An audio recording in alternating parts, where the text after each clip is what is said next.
Hello and welcome. In this week's video, I'm going to share with you what's in my camera bag for travel. My name is Cree, and on this channel I share tech with context. You know, there's a ton of tech videos out there, but what I do is I share with you the details of how I use them. There's a million different ways to use tech, but I just pull back the curtain and share with you how I use tech in my everyday video projects, including when I travel, which leads me to this video. This is my travel bag, my favorite travel bag, and I'm gonna go ahead and give you a tour of this bag, what's on the outside, what's on the inside, how I use everything, all the equipment I use and why I use it, and that's what we're going to do right now. All right, let's jump into the tour. First, the outside of the bag. On the bottom here, there are two straps. I will carry my travel tripod there on occasion, along with a selfie stick if I do choose to bring that along on a trip. If I'm not carrying a travel tripod on the bottom here, what I'll also do is carry the tripod over here on the side. Right now I do have a water bottle, but I just wanted to show you the different configurations here. And then on the left-hand side here, you can see that there is a side entry if you want to hop in and grab your camera. All right, so down here on the bottom, what I have is this Insta360 selfie stick. I'll get into this in a little more detail here in a moment. I do carry the Peak Design travel tripod right here. I still carry it in the case, but I'm really weird with my gear. I take oddly good care of it. This is the carbon fiber version, which is really nice. And again, I can either put it here or it does fit nicely on the side of the bag right there. Over here is my water bottle. You know, just a nice liter will do on the side, and there's lots of fill-up stations all over the place, especially in airports and in cities, large-sized cities. There's areas to refill your water bottle if you need to.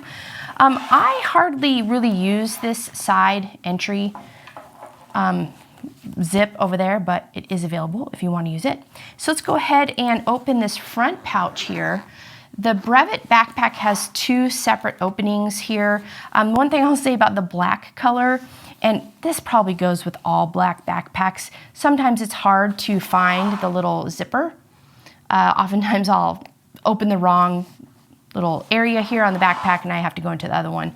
But that's just the way it goes, I think, with black backpacks. So up here in this front pouch, there's a ton of room in here. Let me open it up so you can see.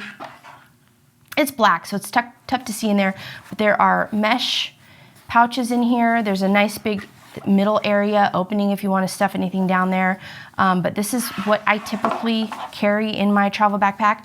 I've got my headphones, earbuds. I also carry all my spare camera batteries right up here in the front. I can grab them very easily. I normally only take like 1 or 2 batteries when I travel because I can charge my batteries really easily. When I travel, I do film and I do take a lot of photos, but I'm not filming the entire time. I'm trying to be there and being in the moment and enjoy my vacation, whatever that looks like, and then just capturing special moments from here and there. The other thing I always carry with me is some sort of an air blower for my sensor for my camera. This is the Blower Baby by Nightcore. I love this thing. It's actually smaller than one of the pump air flowers. It is rechargeable, so you can recharge it. I've never run out of charge on this. It's fantastic. The other thing I carry in here is a external battery pack. For my iPhone, this has the MagSafe attachment, so I can just place my phone right on top of it and it'll charge, or it has the different plugs to charge if I ever need this. And finally, that's it. The other thing I'll do is I'll put any additional items in here that I might be carrying, like my passport or anything like that. Sometimes will go here in that front pocket. But I try not to stuff it too full of items, simply because if I'm grabbing items out of there, it gets a little cumbersome if you have too many items. So anyway, let's go ahead and pop into my camera section. This is what I take on all of my trips right now. I have the Sony a7r V body. The Sony 24-105.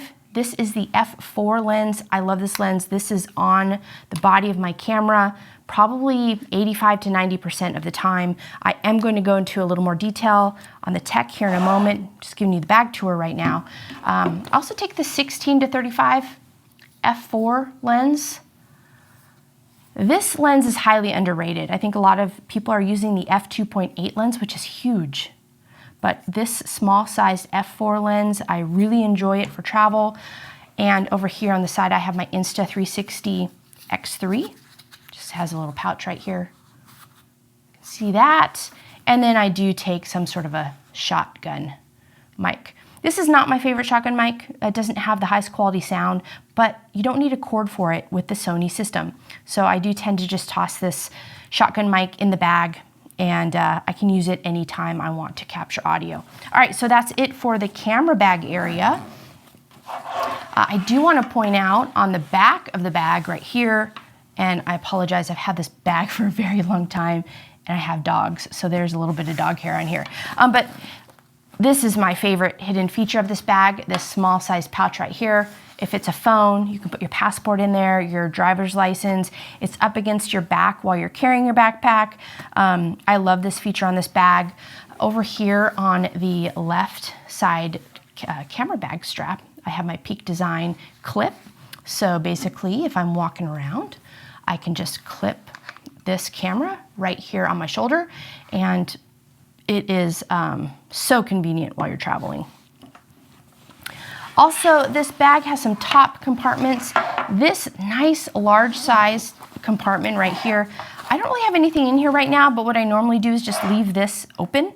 So that way if I buy anything, or if I want to throw a sweatshirt in here, or if I have extra camera equipment that I need to bring with me for some reason, I can even put a drone up here. There's so much space in this bag, it's really deceiving, the size versus how much you can fit in here.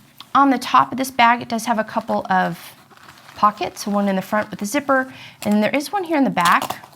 I actually put my passport in this area. I have a mask in here right now, but it's nice and secluded and hidden, and that's what I have in this pouch area. There's also a laptop bag pouch here in the back. If I am not carrying a laptop for some reason, sometimes I'll just put my selfie stick in that pouch right up against my back. You can put a ton of stuff in here, but while I'm traveling, I'll have my iPad mini. I've had this, I love this. I'm an iPad mini person. So that goes in there. And then also sometimes on the road when I'm traveling, I do my best to take 100% of that time off so I can get some downtime. But sometimes client work comes up, or I need to do something on the road, or taking flights is really nice because you can do some editing. And so I have my 13-inch MacBook Pro M1 chip.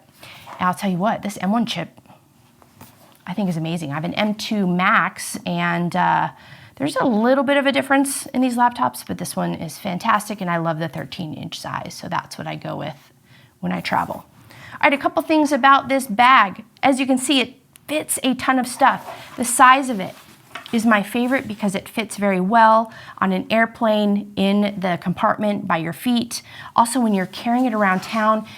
The thing about bigger bags is there are a time and a place for bigger bags, but when you're traveling, the bigger your bag, the more stuff you're gonna put in it, and that means the more stuff you're gonna be carrying around. And I don't know about you, but when I travel, I tend to walk more.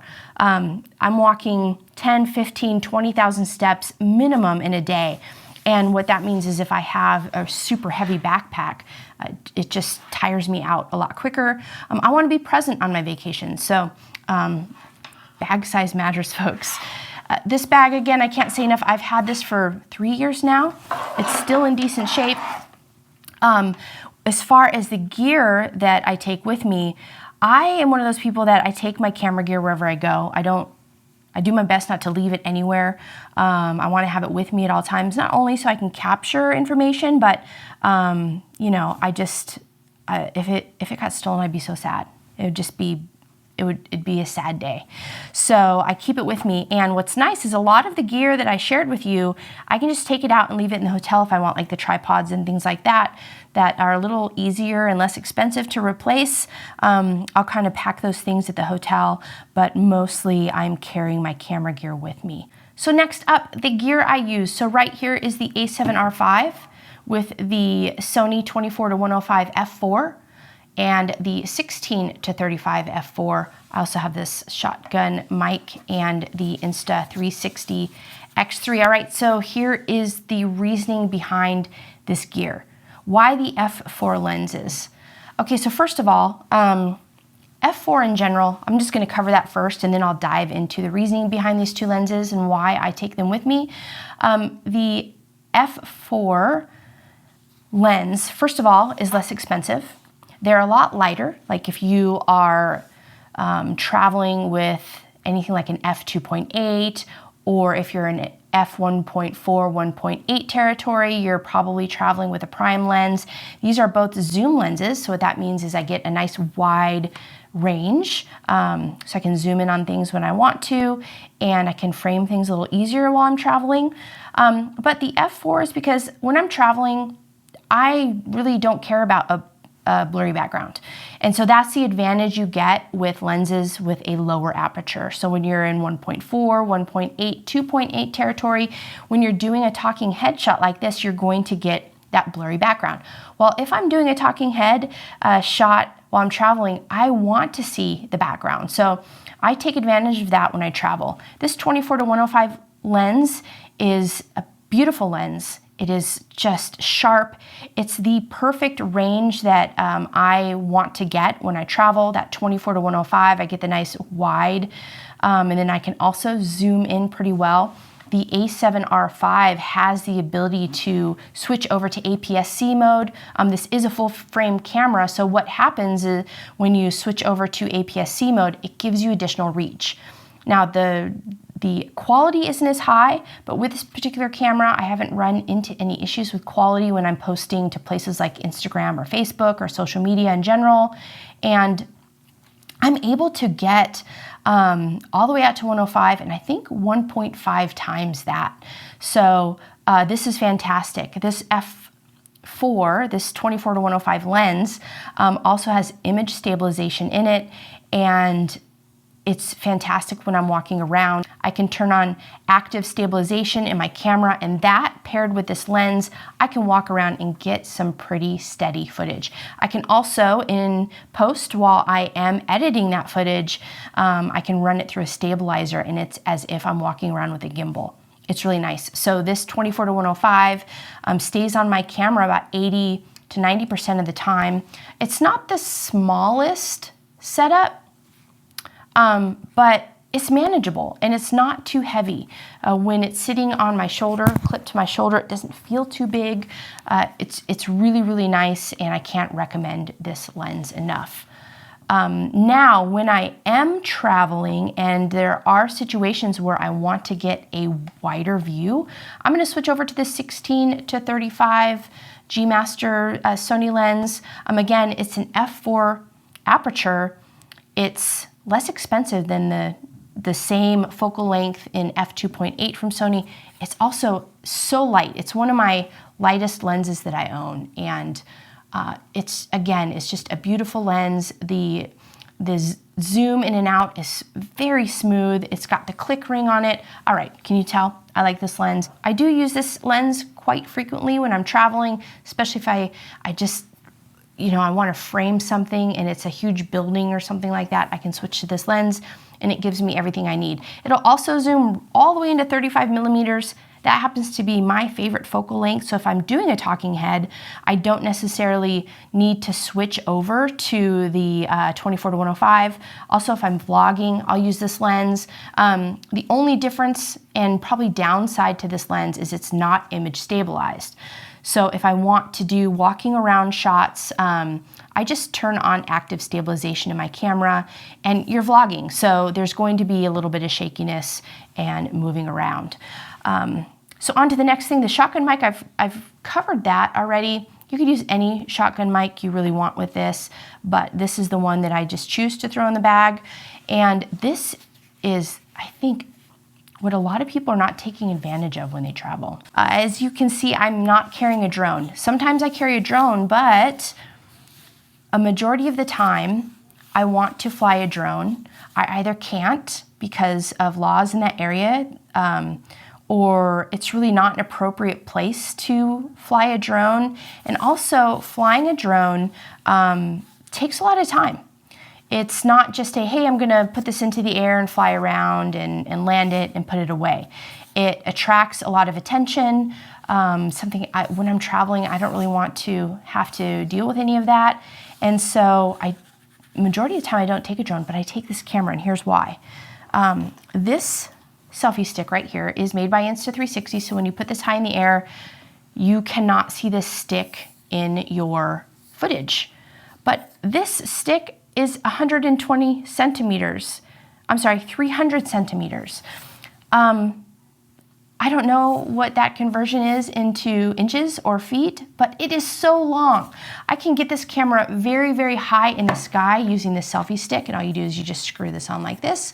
There is a smaller version of this one that I will take, but I found that if I want to get a drone-like shot, this is the selfie stick to use right here. I just place the camera on top. Now, this does get a lot of attention from a crowd, but it's just a different type of attention than if you put a drone into the air. Also, people tend to ignore this once it's in the air. They think it's kind of funny. It doesn't make a lot of noise. And again, I just get some beautiful drone shot-like images out of this setup.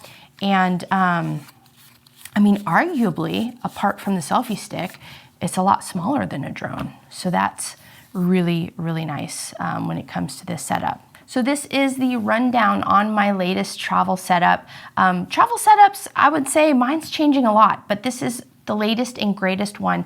Now, any of the items that I went over in this video, if you'd like me to do a more deep dive on those items, leave it in the comments below. And in the meantime, I invite you to subscribe. I will be releasing weekly videos about the tech I use for my professional video projects, but also personal ones. And while you're here, leave a thumbs up. And yeah, I'll see you again next week. Take care.